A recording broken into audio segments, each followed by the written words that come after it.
प्रभु तेरी वाणी जीवन की रोटी, नैनों की ज्योति अंधेरा मिटाती।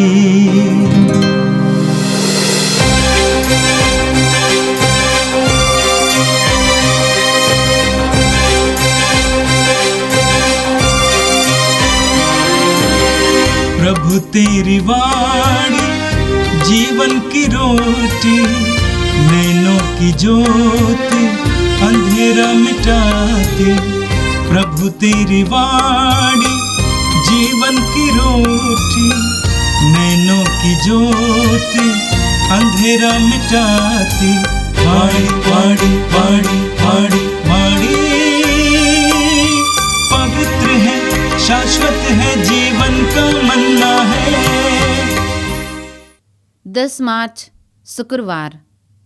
पहला पाठ उत्पत्ति ग्रंथ अध्याय 37 पद संख्याएं 3 से 4, 12 से 13, 17 से 28 तक। देखो, वह स्वप्न दृष्टा आ रहा है, चलो हम उसे मार दें।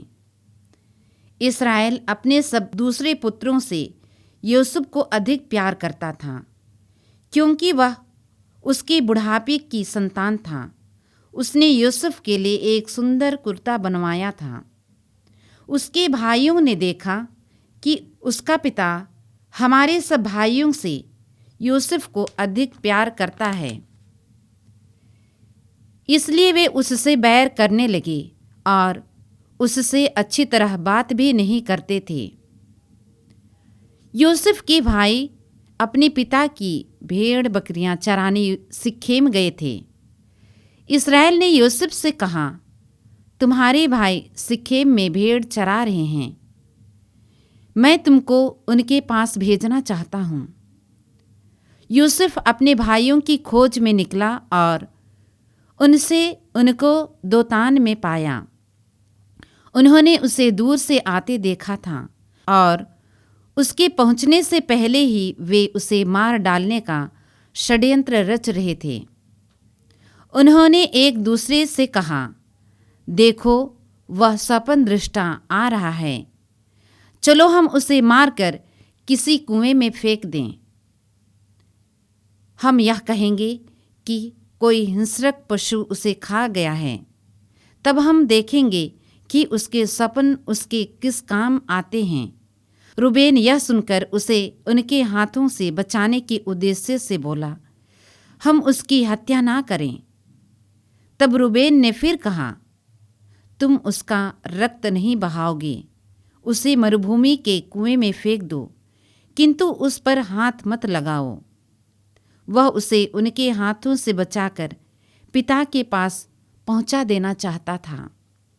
इसलिए ज्यों ही यूसुफ अपने भाइयों के पास पहुंचा, उन्होंने उसका सुंदर कुर्ता उतारा और उसे पकड़कर कुएं में फेंक दिया। वह कुआं सूखा हुआ था, उसमें पानी नहीं था। इसके बाद वे बैठकर भोजन करने लगे। उन्होंने आंखें ऊपर उठाकर देखा कि इस्माइलियों का एक कंवारा गिलियाद से आ रहा है। वे ऊँटों पर गोंद, बालसा और गंदरस लादे हुए मिस्र देश जा रहे थे।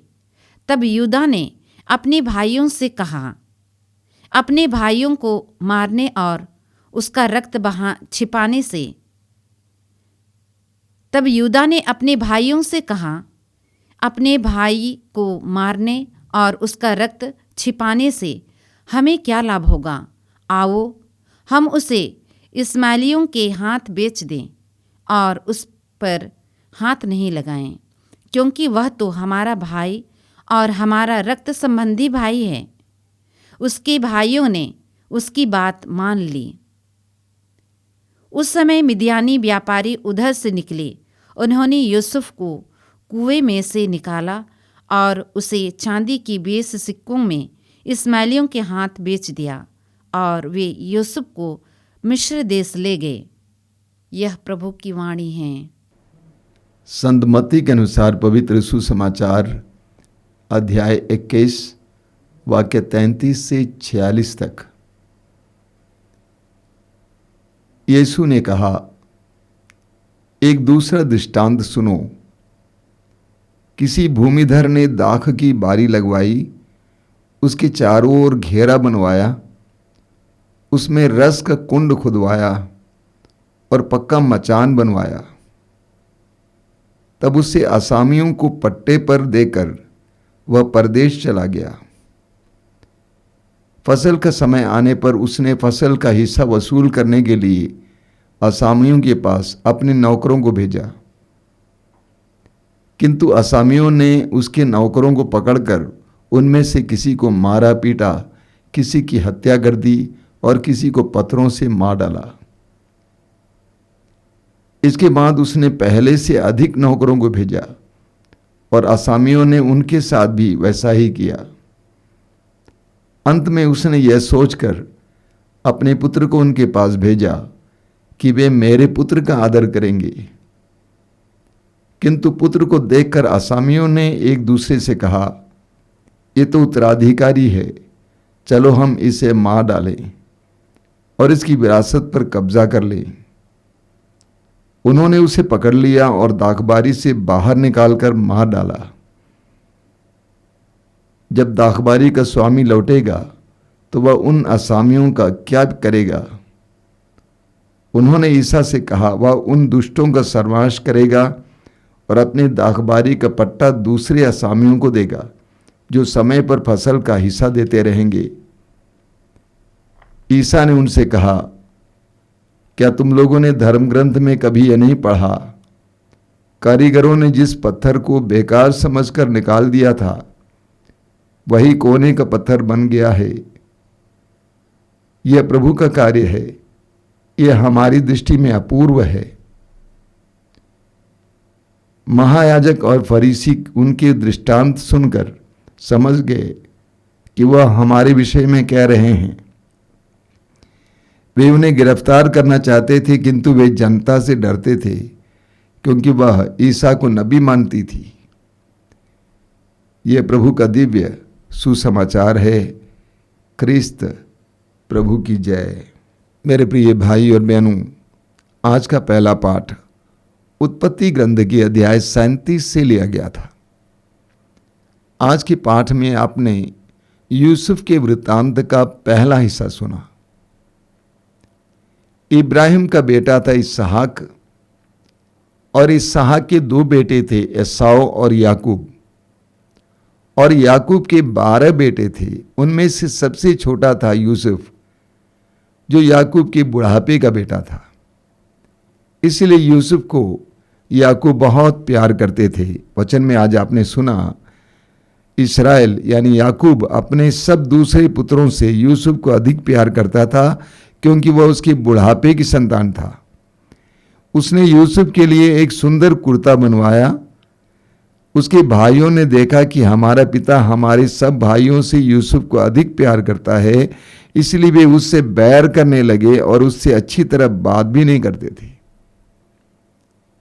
आगे आप वचन में सुने कि वे यूसुफ को मार डालने के लिए षड्यंत्र रचते हैं। वे यूसुफ को मार डालना चाहते थे, लेकिन एक भाई रूबन ने कहा, हम उसको मार ना डालें। अंत में रूबन ने कहा, जो व्यापारी वहां से गुजर रहे थे उनके हाथों हम बेच डालेंगे। और इस प्रकार यूसुफ के भाइयों ने यूसुफ को उन व्यापारियों के हाथ, इस्माइलियों के हाथ बेच डाला, चांदी के 20 सिक्कों के लिए। हम जानते हैं प्रभु यीशु को यूदा इस्करियोती ने चांदी के 30 सिक्कों के लिए पकड़वाया था। यहां पर यूसुफ के भाइयों ने चांदी के 20 सिक्कों के लिए उसको एक गुलाम के रूप में बेच डाला। उस समय से यूसुफ गुलाम बन जाता है। अब सवाल ये खड़ा होगा, यूसुफ का क्या दोष था कि उसके भाइयों ने उसके साथ ऐसा व्यवहार किया? वास्तव में यूसुफ का कोई दोष नहीं था। वो निर्दोष था, वो पवित्र था। आगे हम पढ़ेंगे, वो प्रभु की संगति में रहता था। एक ही कारण था, वो था ईर्ष्या। इसलिए कि उसके पिता उसको ज्यादा प्यार करते थे। उसके भाइयों के अंदर उसके प्रति ईर्ष्या थी और ईर्ष्या के वश में पड़कर वे उसको मार डालना चाहते थे और अंत में चांदी के 20 सिक्कों के लिए उसको बेच डाला। ईर्ष्या बहुत ही खतरनाक और भयानक अवगुण है। हम पढ़ेंगे आदम और हेवा के 2 बेटे काइन और हाबिल। जब काइन ने देखा कि हाबिल की भेंट ईश्वर को ज्यादा पसंद आया तो काइन ने अपने भाई के साथ क्या किया? ईर्ष्यावश उसने उसको मार डाला। हम राजा साउल के बारे में पढ़ते हैं, इस्राएल का पहला अभिषिक्त राजा। पवित्र आत्मा उस पर उतरा था। ऐसा अभिषिक्त राजा दाऊद के प्रति ईर्ष्या रखता है और इसलिए उसको मार डालना चाहता था। ईर्ष्या बहुत ही भयानक होता है। ईर्ष्या में आकर इंसान क्या क्या नहीं कर सकता है। ये हम सबका अनुभव है। जब दूसरों के जीवन में हम उन्नति देखते हैं, तरक्की देखते हैं, दूसरों को ज्यादा प्यार मिलता है, सम्मान मिलता है, तब हमारे अंदर भी उनके प्रति ईर्ष्या जगती है, हमें पीड़ा होती है। बगल वाले का घर बड़ा होने लगता है तो हमारे अंदर पीड़ा होती है। हम सबके अंदर ये अवगुण है और ये अवगुण हमारे लिए एक बहुत बड़े पाप का कारण बन जाता है। और जिसके अंदर ईर्ष्या रहती है वो संदेह की दृष्टि से सबको देखता है, उसके अंदर संतुष्टि नहीं होती है। हम पढ़ेंगे इब्रानियों के पत्र के अध्याय 13 उसके वाक्य 5 में पौलुस कहते हैं, आप लोग धन का लालच ना करें, जो आपके पास है उससे संतुष्ट रहें। जो आपके पास है उससे संतुष्ट रहें, क्योंकि ईश्वर ने स्वयं कहा है, मैं तुमको नहीं छोड़ूंगा, मैं तुमको कभी नहीं त्यागूंगा। ईर्ष्या हमारे अंदर असंतुष्टि लाती है। ईर्ष्या हमें दुखी बना देती है। इसलिए कि यूसुफ को उसके पिता ने ज्यादा प्यार किया, उसके भाई दुखी हो गए, उनके अंदर ईर्ष्या आई और उस ईर्ष्या के वश में पड़कर उन्होंने यूसुफ को एक गुलाम के रूप में बेच दिया। हम सबको प्रार्थना करने की जरूरत है कि प्रभु हमें संतुष्टि का वरदान दीजिए, हमें ईर्ष्या से बचाइए, क्योंकि ईर्ष्या बहुत ही खतरनाक है। और आज का सुसमाचार मत्ती के सुसमाचार के अध्याय 21 से लिया गया था, उसके वाक्य 33 से। वहां पर हमने हिंसक असामियों के बारे में सुना। वचन में लिखा हुआ है, किसी भूमिधर ने दाख की बारी लगवाई, यानी अंगूर का बगान, उसके चारों ओर घेरा बनवाया, उसमें रस का कुंड खुदवाया और पक्का मचान बनवाया। तब उसे असामियों को पट्टे पर देकर वह परदेश चला गया। फसल का समय आने पर उसने फसल का हिस्सा वसूल करने के लिए असामियों के पास अपने नौकरों को भेजा, किंतु असामियों ने उसके नौकरों को पकड़कर उनमें से किसी को मारा पीटा, किसी की हत्या कर दी और किसी को पत्थरों से मार डाला। मालिक ने फिर और संख्या में नौकरों को भेजा और असामियों ने उनके साथ भी वैसा ही किया। अंत में उसने अपने पुत्र को यह सोचकर भेजा कि कम से कम मेरे पुत्र का भी आदर करेंगे, लेकिन पुत्र के साथ भी वैसा ही किया। उन असामियों ने अपने मालिक से विद्रोह किया, जबकि मालिक की जमीन, मालिक का बाग, मालिक ने सारा प्रबंध किया था, तब भी उन्होंने विद्रोह किया। एक जबरदस्त दृष्टांत है जिसके द्वारा प्रभु यीशु हम मनुष्यों की प्रवृत्ति के बारे में बता रहे हैं।